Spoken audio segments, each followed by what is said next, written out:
Before his death, Deborah Kerr reveals shocking truth about Burt Lancaster.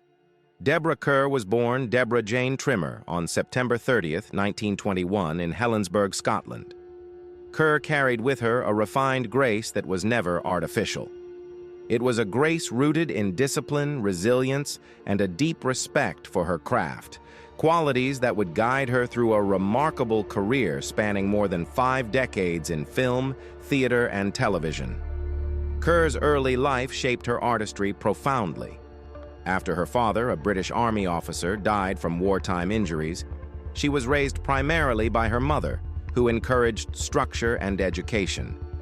Deborah trained intensively in ballet at Sadler's Wells Ballet School, an experience that instilled in her an extraordinary sense of posture, movement, and control.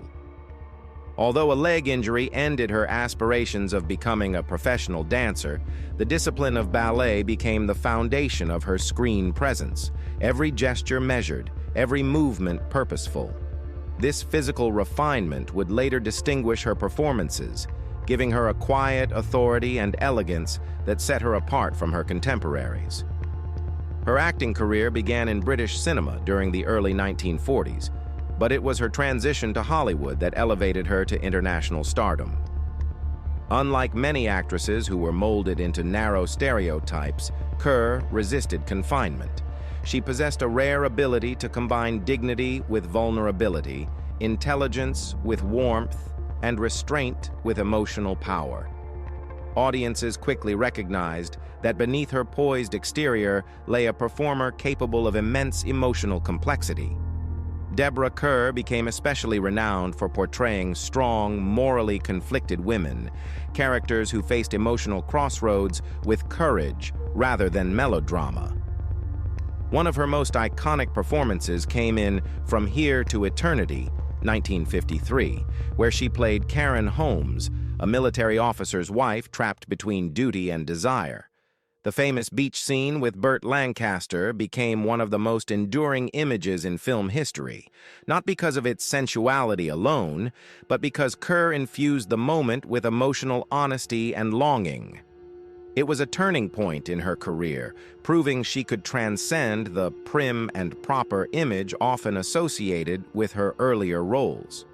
Throughout the 1950s, Kerr delivered a remarkable series of performances that showcased her versatility. In The King and I, 1956, she portrayed Anna Leonowens with intelligence, wit, and quiet defiance, holding her own opposite Yul Brynner's commanding presence. Though her singing voice was dubbed, her emotional performance was unmistakably her own, earning her one of 6 Academy Award nominations. In Heaven Knows, Mr. Allison, 1957, she demonstrated remarkable subtlety as a nun struggling with faith, fear, and unspoken love, revealing how powerfully she could communicate inner conflict without grand gestures.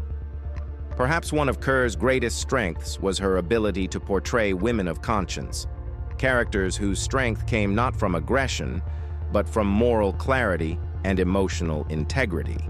Films such as Black Narcissus, 1947, The Innocents, 1961, and Separate Tables, 1958, allowed her to explore psychological depth, repression, desire, and loneliness with extraordinary sensitivity.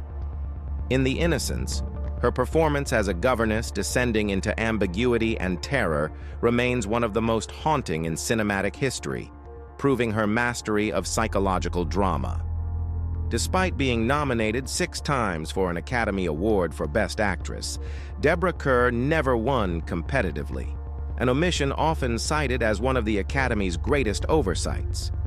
Yet in 1994, she was awarded an honorary Academy Award in recognition of her extraordinary body of work and lasting influence. In her acceptance, she spoke with humility and warmth, embodying the same dignity that had defined her career.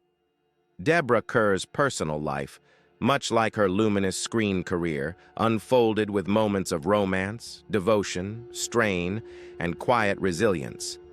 Her first marriage began in the hopeful aftermath of World War II, when she wed squadron leader Anthony Bartley, of the Royal Air Force on the 29th of November, 1945. At the time, Kerr was a rising young actress, already attracting attention for her poise, intelligence, and extraordinary screen presence. Bartley, a decorated wartime pilot, initially appeared to offer the stability and grounding that might balance the increasingly demanding life of a film star. Together, they built a family and welcomed 2 daughters. Melanie Jane, born on the 27th of December 1947, and Francesca Ann, born on the 18th of December 1951. Motherhood was a role Kerr cherished deeply, even as the pressures of her career pulled her across continents and sound stages. Melanie grew up to become a respected medical sociologist and later a retired academic, reflecting her mother's own intellectual curiosity and sense of discipline. Francesca followed a more artistic path, eventually marrying the distinguished actor John Shrapnel.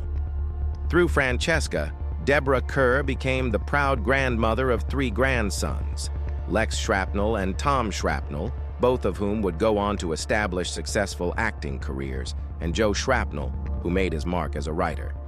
In this way, Kerr's creative legacy quietly extended into the next generation, not only through her films, but also through her family. Yet despite these outward signs of domestic happiness, Kerr's marriage to Bartley was increasingly strained. As her fame and financial success soared, so too did the pressures on their relationship. Bartley reportedly struggled with envy and resentment toward his wife's international stardom, a success that eclipsed his own achievements and altered the balance of their marriage. Compounding these tensions was the relentless nature of Kerr's career, which frequently took her far from home for long periods. The emotional distance created by constant travel, coupled with professional jealousy, gradually eroded the foundation of their relationship. After years of difficulty, the marriage came to an end in 1959, marking a painful but necessary turning point in Kerr's personal life. A new chapter began the following year when Deborah Kerr married author and screenwriter Peter Viertel on 23 July 1960. Viertel, a cultivated and cosmopolitan figure, moved comfortably within literary and artistic circles, and their union offered Kerr a partnership rooted more firmly in shared creative understanding. Through this marriage, she became stepmother to Viertel's daughter, Christine Viertel, embracing the role with the same quiet grace she brought to all aspects of her private life. Kerr and Viertel lived an international existence, dividing their time between Klosters, Switzerland, and Marbella, Spain, places that reflected their desire for privacy and tranquility away from the glare of Hollywood.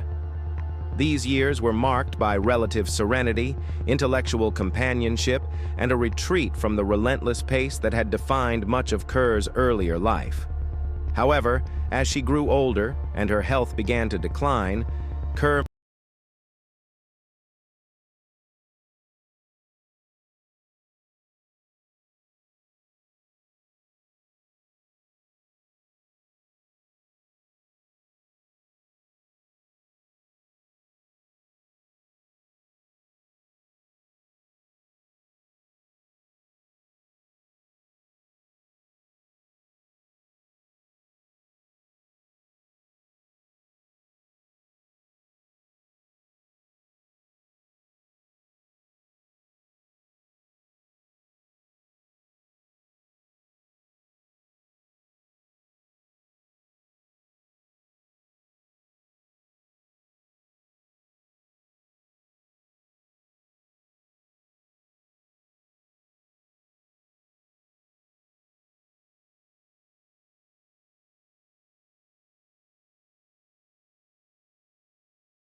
made the deeply personal decision to return to Britain so she could be closer to her own children. It was a choice that underscored her enduring devotion to family, even after a lifetime spent in the public eye. In the golden age of Hollywood, few screen partnerships burned as brightly or as dangerously as the one shared by Deborah Kerr and Burt Lancaster. To audiences, their chemistry appeared effortless, magnetic, and deeply romantic. Yet behind the carefully lit sets and polished studio publicity, Kerr would later reveal that working with Lancaster was far more complex than fans ever imagined. In rare, candid reflections late in her life, she pulled back the curtain on the man who so often stood opposite her, exposing a truth that startled even longtime admirers. Deborah Kerr never denied Lancaster's extraordinary presence. "Burt was impossible to ignore," she once said. "He had a force about him that filled the room before he ever spoke." On screen, that force translated into performances that crackled with tension and passion, particularly in From Here to Eternity, where their forbidden love storyline became one of cinema's most unforgettable moments. But Kerr insisted that the intensity audiences adored did not switch off when the cameras stopped rolling. "He lived at full volume," she revealed. "There was no half measure with Burt, emotionally, physically, or creatively." While that approach thrilled directors and captivated co-stars, it also made Lancaster a demanding presence.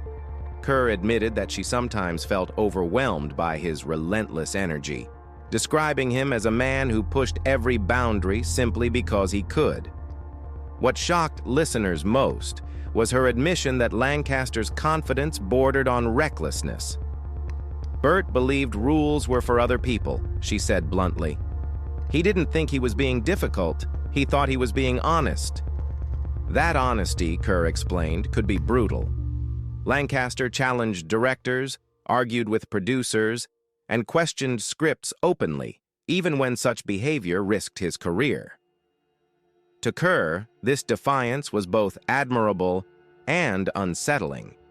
She also addressed the long-standing rumors about their off-screen relationship, which studios had alternately fueled and denied. Kerr was firm in her clarification. "People wanted us to be what we played," she said, but the truth was far more restrained. While she acknowledged a deep emotional connection and mutual respect, she dismissed the idea of a secret affair. There was attraction, yes, but attraction does not always mean indulgence.